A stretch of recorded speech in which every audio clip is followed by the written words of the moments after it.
अगर आप भी चाहते हैं अंग्रेजी बोलना तो आपको भी पता होना चाहिए कि what is your English level. आपका जो इंग्लिश का लेवल है वो किस लेवल पे है। आप एक बिगिनर है, आप इंटरमीडिएट है, या आप एक एडवांस लेवल पे हैं। जब तक आपको पता ही नहीं है कि भाई आपका लेवल क्या है, what is my English level, मैं एक इंटरमीडिएट हूं या मैं एक बिगिनर हूं या मैं एक एडवांस लेवल पे हूं, जब तक ये मुझे पता ही नहीं है तो मैं कैसे अपने लिए एक स्ट्रेटेजी बनाऊंगा, कैसे मैं किस किस स्टेप को किसको फॉलो करना है, बिगिनर को कौन से स्टेप्स को फॉलो करना है, इंटरमीडिएट को कौन से स्टेप्स को फॉलो करना है, एडवांस के लिए क्या स्ट्रेटेजी होनी चाहिए। समझ में आ रहा है? जब तक ये आपको पता ही नहीं है तो आप सिर्फ वीडियो देखते जाएंगे, प्रैक्टिस करते जाएंगे, बट आपका माइंड ही क्लियर नहीं कि आपको करना क्या है, आपको क्या करना है और क्या नहीं करना है। जब तक ये आपको पता नहीं होगा भाई आप अंग्रेजी नहीं बोल पाएंगे। इसलिए सबसे पहले आपको क्या क्या पता होना चाहिए, आपको आपका लेवल पता होना चाहिए। अब इसके लिए क्या होगा कि इसके लिए मैं आपको क्या करूंगा, कुछ क्वेश्चंस दूंगा जिसके लिए मैं आपको 5 सेकंड का टाइम दूंगा, और उसके बाद मान लेते हैं कि 5 सेकंड के अंदर में आपको मान लेते हैं कि क्वेश्चन आप ठीक से रीड नहीं कर पाए, ठीक से समझ नहीं पाए, तो आपको कुछ नहीं करना है। आपको क्या करना है, वीडियो को पॉज करना है, अच्छे से क्वेश्चन को पढ़ना है, रीड करना है, देन आफ्टर फिर आपको वीडियो कंटिन्यू करके क्या करना है, उसका आंसर देना है। ये अब आ गई है बारी क्वेश्चंस की, जहां पे हम लोग चेक करेंगे अपने लेवल को। ठीक है, तो यहाँ पे लिखा हुआ है विच सेंटेंस इज करेक्ट, कौन सा सेंटेंस जो है वो सही है इन तीनों में से।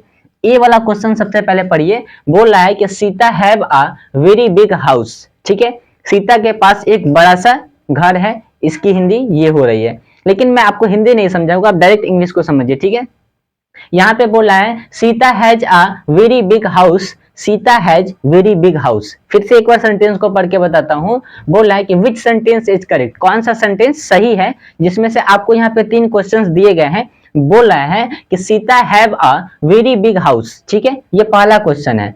दूसरा क्वेश्चन है Sita has a very big house, ये आपका दूसरा क्वेश्चन है। Sita has very big house, ये आपका तीसरा क्वेश्चन है। अब चलिए, आपके पास में 5 सेकंड का टाइम है। 5 सेकंड के अंदर में आपको इन तीनों में से कोई एक क्वेश्चन को क्या करना है, चूज करना है। 1 2 3 4 5 सेकंड एक्स्ट्रा दिया। 1 2 3 4 5। ठीक है, अब आपको इसमें से क्वेश्चंस को चुनना है। चलिए, आपने कौन सा क्वेश्चन चुना ये आप लोग कमेंट में करके बताएंगे। अब मैं आपको बता देता हूँ कि इसमें सही क्वेश्चन कौन सा है। इसमें जो सही क्वेश्चन है वो आपका बी है।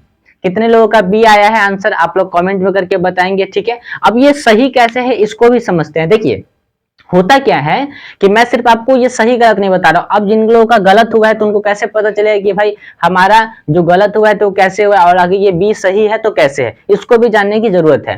तो यहाँ पे बोला है कि Sita have a very big house, Sita के पास एक बड़ा सा घर है। Sita has a very big house, Sita के पास एक बड़ा सा घर है। Sita has very big house, Sita के पास बड़ा सा घर है। लेकिन यहाँ पे ध्यान देने की चीज क्या है कि ये जो सीता है तो सीता सिंगुलर सब्जेक्ट है। ठीक है, तो सिंगुलर सब्जेक्ट के साथ में जो वर्ब होता है वो भी हम सिंगुलर लगाते हैं, लेकिन हैव जो है वो क्या है, वो प्लूरल है।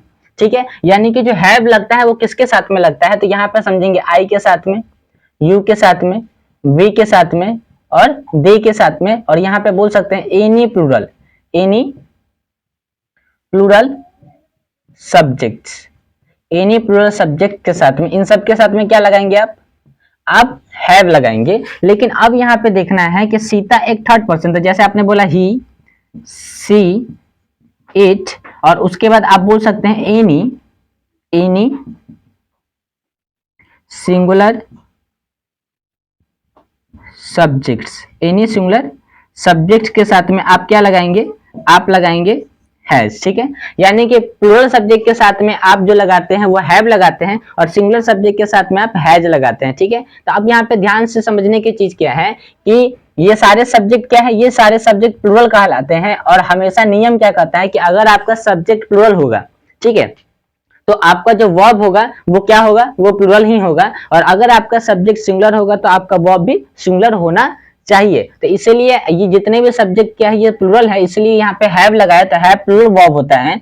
और यहाँ पे जितने भी सब्जेक्ट है, ही, सी, इट, एनी सिंगुलर नेम, ठीक है, यानी कि सब्जेक्ट उनके साथ में हैज लगाया, क्योंकि ये सभी सब्जेक्ट क्या है, सिंगुलर है, और ये वर्ब भी क्या है, ये भी वर्ब आपका सिंगुलर ही है। ठीक है, अब यहाँ पे तो हमने बोला कि सीता है, तो सीता के साथ में क्या लगा, सीता के साथ में हैज लगा, और यहाँ पे सीता के साथ में हैव लग गया, तो ये सेंटेंस यहीं पे गलत हो गया, ठीक है। अब उसके बाद मानेंगे सर, आप बोलेंगे कि सर यहाँ पे बी में भी तो देखिए, सी में भी तो हैज लगा हुआ है, देखिए सीता की जगह पे सीता है, हैज की जगह पे हैज है, तो इस सेंटेंस में इन सेंटेंस में क्या जो है डिफरेंट है, ताकि ये सेंटेंस गलत है और ये सेंटेंस सही है और ये गलत है। तो इसको भी समझने की कोशिश करते हैं। यहाँ पे देखिए ये क्या है, ये आपका हाउस है, और हाउस एक नाउन है, ठीक है। तो एक बड़ा सा घर, ठीक है, बहुत बड़ा घर है। तो यहाँ पे ध्यान देना कि जहां पे भी नाउन आता है ना, तो नाउन कभी भी अकेले नहीं आता है, नाउन हमेशा अपने साथ में आर्टिकल लेके आता है। तो आर्टिकल क्या होता है, ए एन और क्या होता है, द। तो जब भी याद रखना कि भाई जो नाउन होता है, तो नाउन में भी क्या होता है, कॉमन नाउन होता है। तो कॉमन नाउन यानी कि घर कहने से हर एक घर का बोध हो जाता है। आपने एक घर का नाम लिया, अच्छा ठीक घर, तो घर कहने से दुनिया में जितने भी घर है उन सभी का यहाँ पे क्या हो गया, आपने बोध करवा दिया, ठीक है। तो एक वर्ड कहने से अगर उसकी पूरी जाति का बोध होता है तो उसे बोलते हैं कॉमन नाउन, और कॉमन नाउन हमेशा अपने साथ में ए एन द लेके आता है, ठीक है, ए एन द लेके आता है। तो होता क्या है कि एबीसीडी में टोटल अक्षर कितने हैं, 26, यानी टोटल 26 लेटर हैं। तो 26 में से आप बोलेंगे ए, ई, आई, ओ और यू, ठीक है। ये 5 लेटर के साथ में आप क्या लगाते हैं, आप लगाते हैं एन, ठीक है। लेकिन ये पूरी बात नहीं है, आपको क्या करना है कि अ आ ई उ ए आई ओ औ अंग आ, यानी कि ये इस तरीके से जो आ ई होता है ना, तो वो जो होता है उसका साउंड पकड़ना होता है। जहां पे अ आ ई उ ए सब का साउंड आता है, उसके साथ में आप क्या करते हैं, एन का यूज करते हैं। जैसे यहाँ पे यू लिखा है, तो जरूरी नहीं कि यूनिवर्सिटी, तो यूनिवर्सिटी में क्या है, यू का साउंड या आता है, तो वहां पे हम क्या करेंगे, एन नहीं लगा के हम ए लगाते हैं।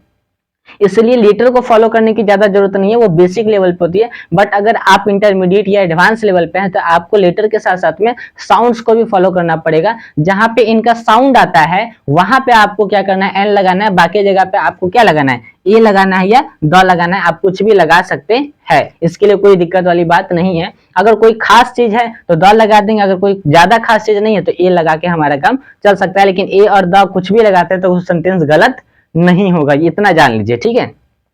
तो हमने यहाँ पे बोला कि भाई ठीक है, यहाँ पे देखिए ये नाउन है, तो नाउन के साथ में हमेशा क्या है कि आपका आर्टिकल आता ही आता है। तो यहाँ पे हमने नाउन के साथ में आर्टिकल को लगाया है, बट यहाँ पे भी देखिए नाउन है, बट यहाँ पे इस वाले सेंटेंस में कोई भी आर्टिकल नहीं है। तो याद रखिए कि कभी भी कोई सेंटेंस अगर नाउन के साथ में यानी कि कॉमन नाउन के साथ में है, यानी कि उस सेंटेंस में कॉमन नाउन है और अगर वहां पे आर्टिकल नहीं है तो वो सेंटेंस गलत हो जाएगा। देखिए इस सेंटेंस में कोई कमी नहीं थी, सिर्फ एक आर्टिकल के लिए ये सेंटेंस क्या हो गया, गलत हो गया। और ये सेम सेंटेंस था, इसमें सिर्फ आर्टिकल को जोड़ा गया तो ये सेंटेंस आपका सही हो गया। छोटी छोटी बातों को ध्यान रखना है, क्योंकि हमें देखिए लोग बोलते हैं कि हमको अगर ग्रामर की नॉलेज नहीं होनी चाहिए इंग्लिश बोलने के लिए, ऐसा नहीं है। जब तक आपको ग्रामर पता नहीं होगा तो आप कैसे कोई सेंटेंस सही लिखेंगे, आप कैसे कोई सेंटेंस सही बोलेंगे, और आप आइडेंटिफाई कैसे करेंगे कि भाई कोई सेंटेंस गलत है या सही है। तो उसके लिए आपको ग्रामर की नॉलेज होनी चाहिए, आपका जो पकड़ है वो ग्रामर पे होना चाहिए। लोग बोलते हैं कि भाई बिना ग्रामर के आप अंग्रेजी बोल सकते हैं, ऐसा नहीं होता है। हम लोग इंडियंस हैं, हम लोग के पास में ग्रामर की प्रॉपर नॉलेज होनी चाहिए, जिससे हम लोग पता लगा पाए कि भाई हम कहाँ पे गलती बोल रहे हैं, हम कहाँ पे सही बोल रहे हैं। और अगर कोई सामने वाला भी गलती बोल रहा है तो हम उसको बता पाए कि भाई आपने यहाँ पे मिस्टेक की है। देखिए सेंटेंस में कोई कमी नहीं थी, हमने यहाँ पे उसको ग्रामेटिकल तरीके से पकड़ा ना कि ये सेंटेंस सब्जेक्ट सिंगुलर है तो यहाँ पे वर्ब प्लूरल नहीं लगेगा, इसलिए ये सेंटेंस गलत है। और यहाँ पे देखिए दोनों सेंटेंस सेम है, सिर्फ इसमें आर्टिकल नहीं था, भले इसमें आर्टिकल नहीं था तो ये सेंटेंस गलत हो गया, इसमें आर्टिकल है इसलिए ये सेंटेंस सही हो गया, क्योंकि हमेशा कॉमन नाउन के साथ में आर्टिकल आता ही आता है, इसलिए ये सेंटेंस गलत है। और ये सेंटेंस गलत है क्योंकि इसमें आर्टिकल नहीं है। आई होप कि ये वीडियो ये बात आपको यहाँ तक का ये क्वेश्चन आपको समझ में आ गया। अब हम लोग चलते हैं अपने दूसरे क्वेश्चन के ऊपर। फिर से आपको एक और अच्छा एक इंटरेस्टिंग क्वेश्चन दिया जाएगा जिसमें फिर से आपको चेक किया जाएगा कि भाई आपका लेवल क्या है, ठीक है।